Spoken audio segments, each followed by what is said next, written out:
Bonsoir chers téléspectateurs, mesdames, messieurs, je sais que vous êtes très nombreux à attendre cette émission, ma contribution. Alors ce soir, nous parlons de la souffrance. Est-elle un partenaire de réussite? Notre invité maison est sur notre plateau, M. Jules Floris Tipangoyi. Il est juriste et coach en développement intégral. Aussi, il est entrepreneur. Alors M. Jules, bonsoir. Bonsoir madame. Et bienvenue sur notre plateau. Comment Merci. vous sentez-vous ce soir? Très bien. Très bien. Très bien. Alors aujourd'hui, ce soir, nous parlons d'un sujet assez délicat, la souffrance. Est-elle un partenaire de réussite? Mais avant, je voudrais que vous nous rappeliez un peu, sinon rappelez aux téléspectateurs ce que c'est que le coaching. Bien, merci. Le coaching, le plus simplement possible, est un outil que quiconque peut utiliser pour parvenir à une réussite. J'allais dire à réussir sa vie pour être heureux. Donc c'est un outil de conscientisation. Quelqu'un se conscientise pour réussir.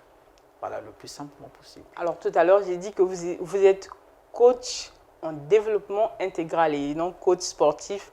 Au cas où voilà, les gens pourraient vous appeler pour dire ben, écoutez, on a un match à jouer, est-ce qu'on peut avoir le monsieur sur le plateau pour nous coacher? Non, il ne sera pas question d'un match. Le coaching, c'est vrai, lorsqu'on parle de coach, la première impression, c'est faire allusion au match. Football, voilà. Au match, parce qu'on a des coachs effectivement de foot Sport, et tout. ouais. Mais ici, le coaching est une science. Une science qui désormais ne peut plus être ignorée, sauf par ceux qui veulent l'ignorer. Elle est en train de, cette science est en train de faire son chemin et aujourd'hui nous en parlons à juste titre. Un coach, c'est un accompagnateur, quelqu'un qui vous accompagne pour vous faire découvrir ce que vous avez au moyen donc du coaching qui n'est autre que cette science, je l'ai dit, qui vous permet de prendre conscience de votre potentiel et de vous développer, de réussir et de vivre en bonne santé. Alors, en tant qu'accompagnateur que vous êtes, puisque vous avez dit un coach, c'est un accompagnateur, pouvez-vous dire aux téléspectateurs ce soir si la souffrance est un partenaire de réussite? Alors, la souffrance comme partenaire de réussite, en tant que coach, je dirais oui. Sous d'autres cieux, hein, j'allais dire, si on prenait d'autres paramètres, bon, je ne vais pas m'en occuper parce qu'il y en a qui vont dire non, mais en qualité de coach, je vais dire que la souffrance est un vrai partenaire de réussite. Pourquoi? Mais parce que c'est lorsque vous souffrez que je prends la souffrance comme un examen. Oui, pour moi, en tant que coach, et en faisant usage des outils que le coaching m'offre, le coaching, plutôt la souffrance est un examen. Oui, un examen comme à l'instar du bac, de la licence, du BEPC, ainsi de suite. Donc quand vous passez votre licence, il y a des modules, n'est-ce pas? Il y a des UV, donc c'est quand vous avez pu valider tout ce que les enseignants vous ont proposé comme texte ou comme exercice que vous parvenez à recevoir ou on vous tend votre diplôme qui n'est autre que la licence. Et la souffrance est vue de la même façon.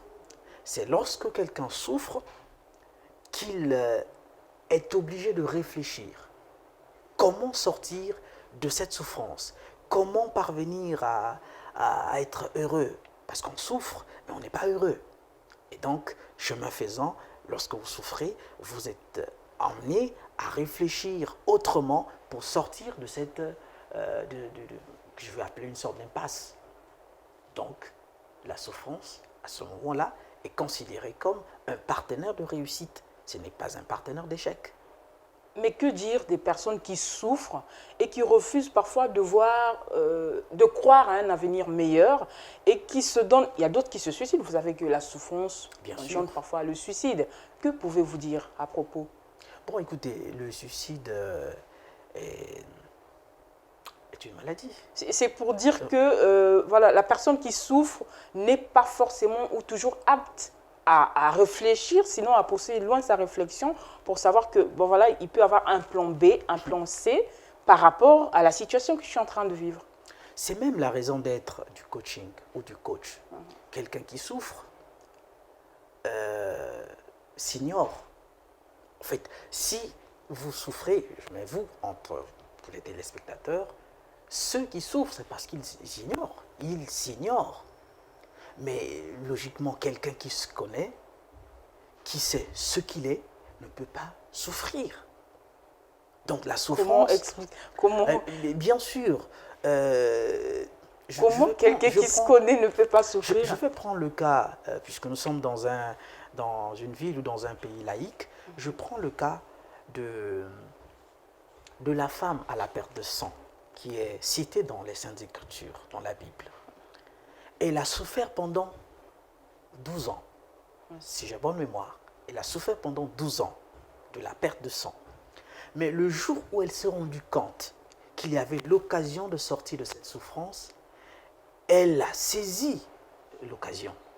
Et on nous dit quoi? Qu'elle s'est dit en elle-même, si j'arrive simplement à toucher Jésus, elle n'a pas cherché grand-chose.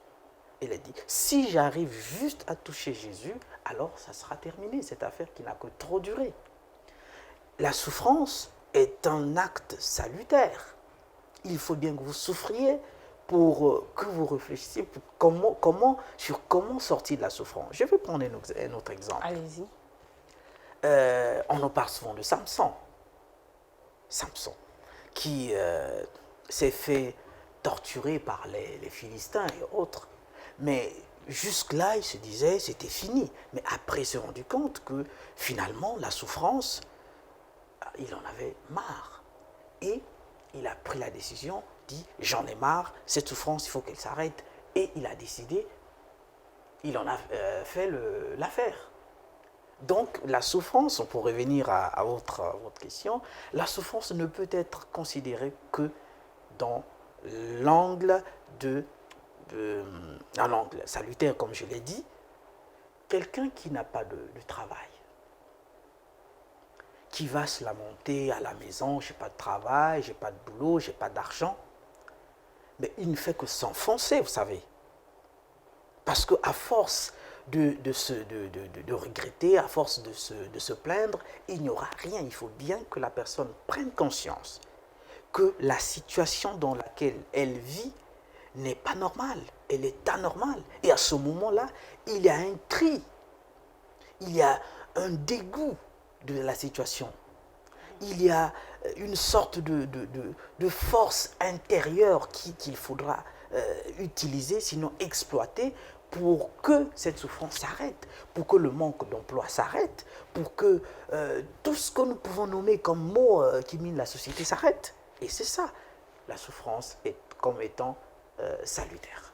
Est-ce que vous êtes en train de dire que toutes les personnes qui souffrent ont normalement une solution quelque part? Tout à fait. À côté, le coaching, comme je vous ai dit au départ, met à la disposition de quiconque un certain nombre d'outils. Et lorsque vous utilisez ces outils à bon escient, on peut les connaître, alors, ces outils? Les outils, nous allons les citer pêle-mêle. Mais le tout premier, c'est le développement personnel. Nous avons le développement personnel. Et c'est quoi le développement personnel? C'est cet outil-là qui vous permet de vous connecter à vous-même. Parce que beaucoup de gens ne sont pas connectés à eux-mêmes. Vous avez une situation toute malheureuse et vous restez là en train de la cajoler, pensant que c'est normal. Je prends le cas d'une maladie. Quelqu'un qui est malade, qui souffre, et qui va commencer à dire, bon, moi, ma maladie là, bon, moi, vraiment, c'en est fini. Mais non, ce n'est pas la bonne occasion de cajoler la maladie. C'est la bonne occasion de chercher comment est-ce qu'il faut se débarrasser de cette maladie. Donc, il y en a qui font la part belle à la souffrance. Mais il faut bien qu'ils le sachent aujourd'hui, que ce n'est pas le moment. Quand vous êtes devant une difficulté, prenez la difficulté comme étant un test. Alors, comme tout homme, lorsque vous êtes en présence d'un test, ben, l'intention c'est laquelle? C'est de réussir le test. Et quand vous réussissez, soit vous prenez votre diplôme, soit vous passez en classe supérieure, ainsi de suite. Donc, à chaque fois que la souffrance s'opposera, à chaque fois qu'un acte qu'on pourrait nommer de souffrant s'opposera à quiconque, considérez que c'est un test et c'est donc une bonne chose que de se faire tester parce que après vous ne serez plus la même, vous allez évoluer, vous allez passer en classe supérieure. Alors, Monsieur Chipangoï, vous savez comme moi que la souffrance, ça engendre le désespoir. Parfois, on ne croit même plus que demain, il peut y avoir une lueur quelque part, une lumière quelque part. Alors, comment passer donc de ce moment sombre à un moment de bonheur? Alors, mais le passage, il est simple. Lorsque on ne va pas quand même faire mieux que c'est lui qui a créé toute chose. Je fais allusion au maître de l'univers, donc à Dieu, peu importe le nom que vous lui donnez, Dieu, Allah pour certains, Elohim pour d'autres.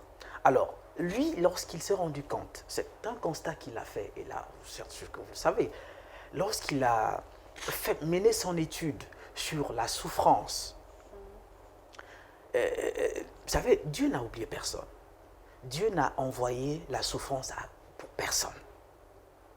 Mais il s'est rendu compte que les gens, ces créatures étaient en train de souffrir. Alors, il a mené une étude pour chercher à savoir pourquoi. La réponse, vous la connaissez. Il a dit, mon peuple souffre, mon peuple meurt, faute de connaissance. Donc, pour répondre à votre question, si quelqu'un souffre, ben, il doit chercher, sûrement qu'à côté, il y a la connaissance qui le permettra de sortir de sa souffrance. Donc, de marquer le pas, sinon de passer en classe supérieure. 9 mois pour les élèves qui sont en terminale, par exemple, ils ont 9 mois pour se préparer. Mais c'est pénible, vous savez, que de se préparer pendant 9 mois et attendre 4 jours ou 3 jours pour valider tout ce que vous avez eu à faire pendant 9 mois. Donc, la souffrance peut durer pendant 9 mois, pendant 1 an, pendant 12 mois, comme l'exemple de la femme à la perte de sang. Mais il faut bien que vous arriviez à un stade où vous vous rendez compte que trop, c'est trop, assez, c'est vraiment assez. Vous dites, ça suffit. Parce que vous aurez eu la connaissance, les informations sur comment sortir d'une telle situation. Je prends un exemple sur, permettez, je prends un exemple sur un cas. C'est une dame qui avait un chat qu'elle aimait tant.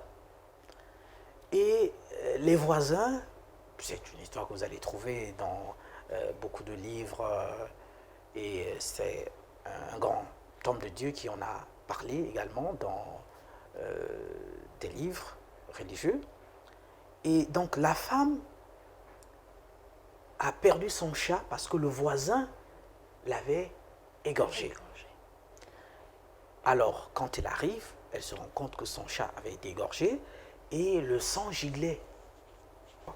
Et à chaque fois qu'elle voyait quelque chose de rouge, comme ici, elle avait une certaine nervosité. À la maison, c'était devenu insupportable avec monsieur. Vous voyez, elle souffrait.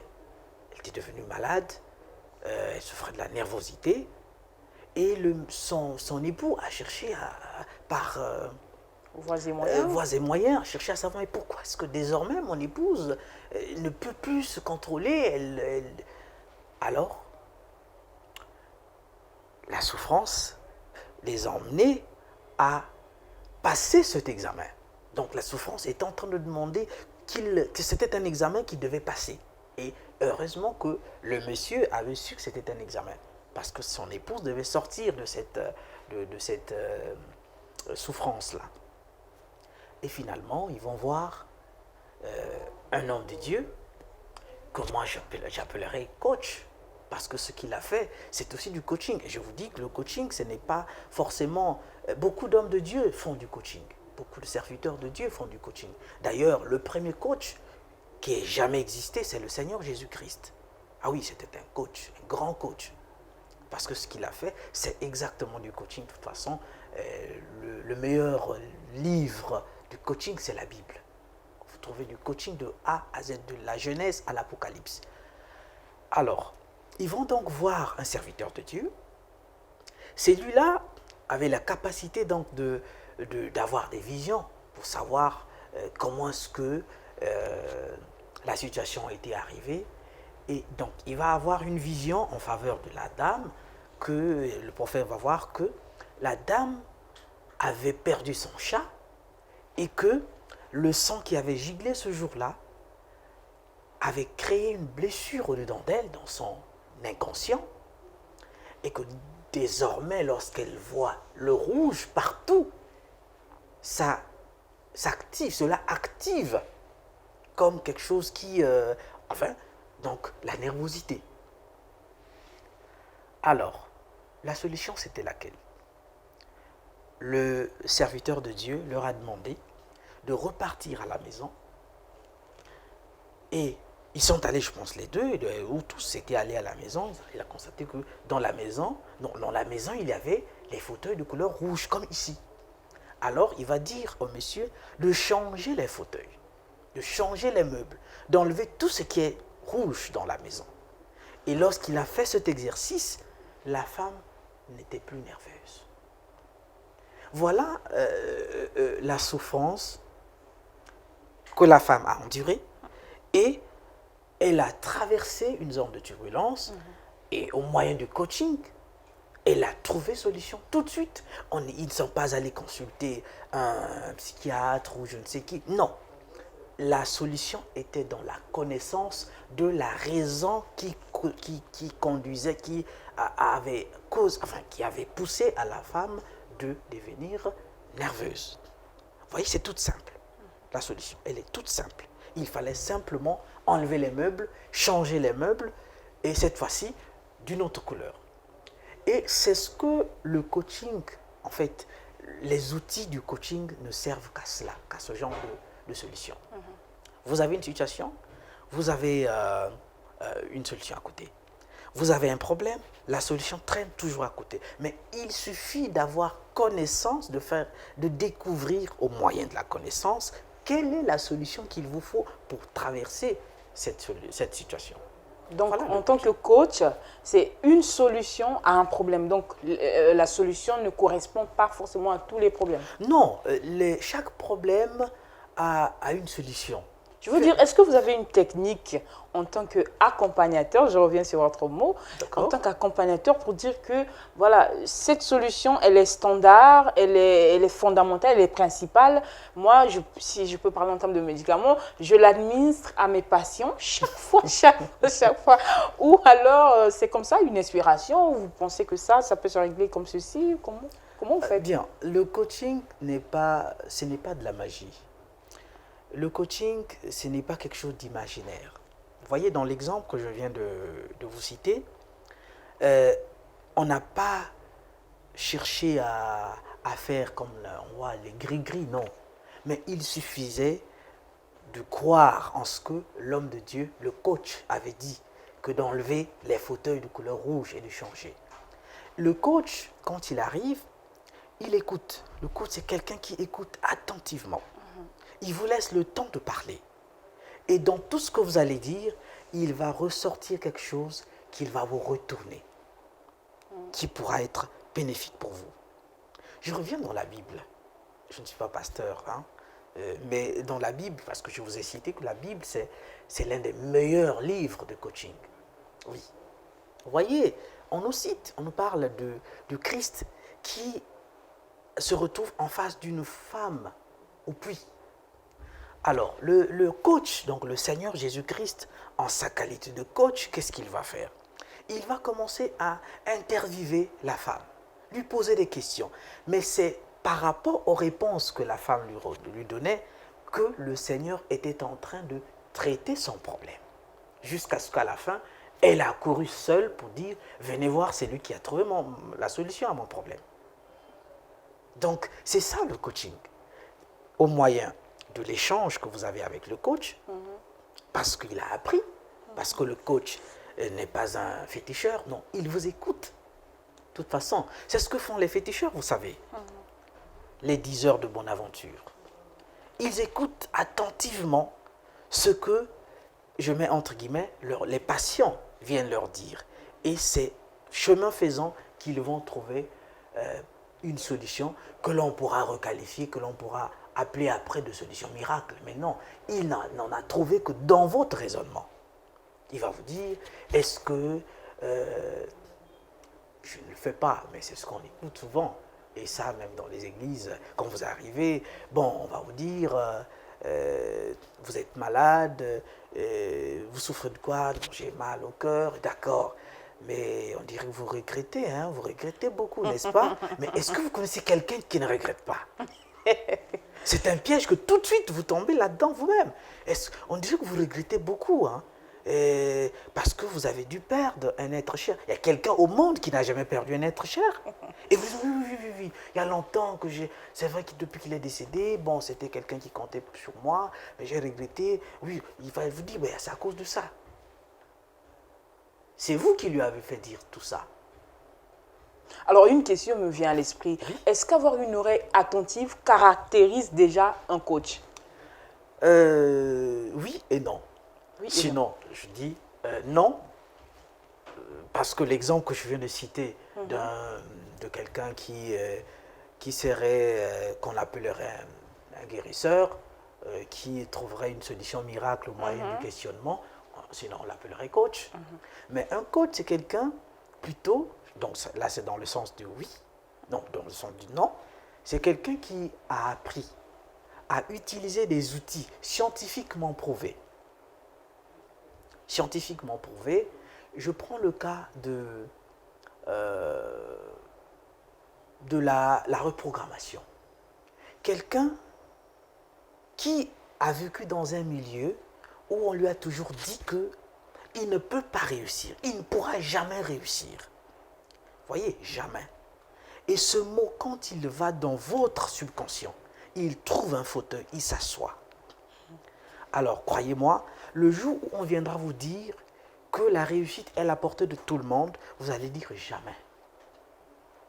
En fait, ce n'est pas vous, mais c'est votre subconscient parce qu'il en avait pris comme étant une bonne chose. Et vous avez beau fournir des efforts, vous avez beau être devant des opportunités assez alléchantes, au-dedans de vous, le subconscient va dire jamais parce que vous n'êtes pas fait pour la réussite, pardon.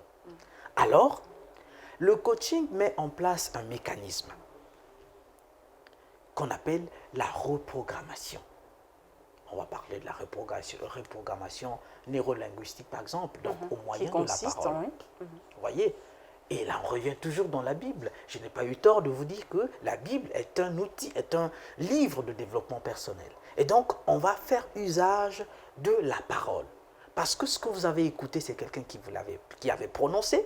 Donc, c'est entré là. Et le subconscient en avait capté pour vous garder là. Alors, ce qu'il faut faire pour que vous sortiez de là, c'est aussi au moyen de la parole. Cette fois-ci, c'est vous-même qui devez la prononcer. Donc, vous dites ce qu'il faut pour que vous sortiez de là. Et ces mécanismes, les coachs en ont. Les coachs en font usage. Je prends le cas de notre Obama, que nous aimons très bien, le président Obama. Vous voyez, le président Obama avait un slogan que j'appelle souvent un traitement, que son coach lui avait imposé. Ah bon? Ah bien sûr, le coach David Asseron. Son coach lui a imposé ce traitement et vous l'avez constaté que tout le long du mandat du président Obama, il disait toujours « Yes, we can. Yes, we can. Yes, we can. » C'était un traitement pour lui. Pourquoi? Parce que lorsqu'il est allé voir son coach pour lui dire qu'il avait les intentions de briguer la magistrature suprême aux États-Unis, le coach avait constaté qu'au-dedans de lui, dans son subconscient, il y avait quelque chose qu'il fallait détruire. C'était l'histoire des Afro-Américains. Est-ce que les Afro-Américains aussi, est-ce qu'eux aussi peuvent accéder à ça? Est-ce que, il dit non, mais oui, mais je veux bien, mais sauf que je suis quand même Afro-Américain. on n'est pas les bienvenus dans ce pays. Son coach lui a dit arrête. À partir de maintenant, répète, répète et répète, yes we can. Donc nous pouvons. Le nous là, c'est toute une société, c'est tout un peuple. Yes we can, yes we can, yes we can. Oui nous pouvons, oui nous pouvons. Ça s'appelle de la reprogrammation neurolinguistique. Et en tant que... Oui, oui, allez-y. Et c'est ça, ce sont les outils que les coachs mettent à la disposition de ceux qui entre guillemets, qui sont en souffrance, qui ont des acquis, mais négatifs, parce que des acquis, je ne sais par quels moyens ils les ont eus, parfois à l'école. Votre enseignant de l'école primaire a dû vous dire que vous êtes tellement bête que vous n'allez pas réussir. Et votre subconscient en avait capté. Mais vous avez certainement oublié. Or, le subconscient n'a pas oublié cela. À chaque fois que vous avez envie de réussir, c'est comme s'il y a quelque chose qui vous ramène toujours vers le bas. Voilà. Mais c'est votre subconscient qui vous dit vous ne pouvez pas parce que vous avez cautionné quelque chose depuis que vous étiez à l'école primaire. Quand votre maître vous avait dit que vous n'êtes pas fait pour la réussite, vous l'avez cru. Parce que vous étiez enfant. Votre cerveau n'était pas préparé à refouler, à refuser cette information. Mais le subconscient en a gardé. Maintenant que vous avez grandi, vous ne pouvez pas aller loin parce que le subconscient a toujours le pouvoir sur vous. Parce que c'est la tour de contrôle, vous savez. Et pour que vous changez de mode de vie, pour que vous changez de paradigme, pour que vous changez, il faut bien que cette information soit détruite. Sinon, vous allez tout faire, vous allez dire, mais qui m'a maudit? Non, c'est l'information. Mon peuple périt faute d'information, faute de connaissance. Donc, il faut que cette information soit détruite pour que la nouvelle vienne et s'installe. Alors, M. Tshipangoyi, il y a plusieurs téléspectateurs qui nous suivent, parmi lesquels il y a ceux qui sont malades, qui sont dans une souffrance. D'accord. Alors, il se pose déjà la question de savoir, est-ce que maintenant, cette souffrance peut se transformer en bonheur? Si seulement je prends au mot les conseils du coach, je ou dirais... alors c'est non, ça on ne peut pas, ou ça peut se faire. Non, il n'y a pas à trier. Il n'y a pas à trier. Il n'y a pas un tri à faire, peu importe la souffrance. Il n'y a pas de tri. Vous conviendrez avec moi que vous avez cité la maladie. Bon, je prends la souffrance en gros. Dieu n'a destiné la souffrance pour personne. Si vous croyez au moins en l'existence de Dieu, on dit que c'est le bon Dieu. Donc, il est bon. Alors, le bon Dieu va dire à la personne A qu'elle est heureuse et à la personne B qu'elle est moins... Non, attendez, il n'est pas bon. Le bon Dieu, de toute façon, vous avez lu ou... C'est vrai qu'on ne va pas parler de la Bible, c'est pas... Non. Mais c'est pour... Il est aussi écrit dans la Bible que j'ai aimé Jacob et j'ai haï Ésaü. Mais Dieu est bon. Dieu n'a pas de haine. Non, Dieu n'est pas... Oui. Voilà, donc est-ce que la souffrance de notre téléspectateur, sinon de nos téléspectateurs, ne serait pas aussi... Voilà, on ne sait pas. Ici, c'est un privilège quand il parle d'aimer Jacob et d'haïr Ésaü. C'est... Bon, je ne suis pas pasteur, je vous ai dit. En tout cas, ce n'est non plus une émission religieuse. Non. Voilà. Nous parlons du coaching. Mais si vous m'avez cité ce verset, je vais vous retourner un autre. Vous allez en tout cas, les téléspectateurs, vous allez réfléchir. Vous allez réfléchir. Il est aussi dit dans les Saintes Écritures que, bien-aimé, je souhaite que tu prospères à tous égards, comme prospère l'état de ton âme. Donc, le souhait de Dieu, c'est que tout le monde prospère. Mais si vous me dites que la prospérité ici, c'est moins la santé, bon, je ne sais pas. Sinon, pour Dieu, tout le monde doit être en bonne santé. Monsieur Tshipangoyi, merci beaucoup. J'espère en tout cas que ces conseils, sinon ces informations très capitales, vont beaucoup aider nos téléspectateurs qui nous ont suivis ce soir et qui nous suivront même sur les réseaux sociaux. Merci d'être ce soir sur notre plateau. C'est moi. C'est la fin de notre émission qui a porté sur la souffrance. Est-elle un partenaire de réussite? Nous vous fixons rendez-vous très prochainement avec le même plaisir pour vous servir. Au revoir.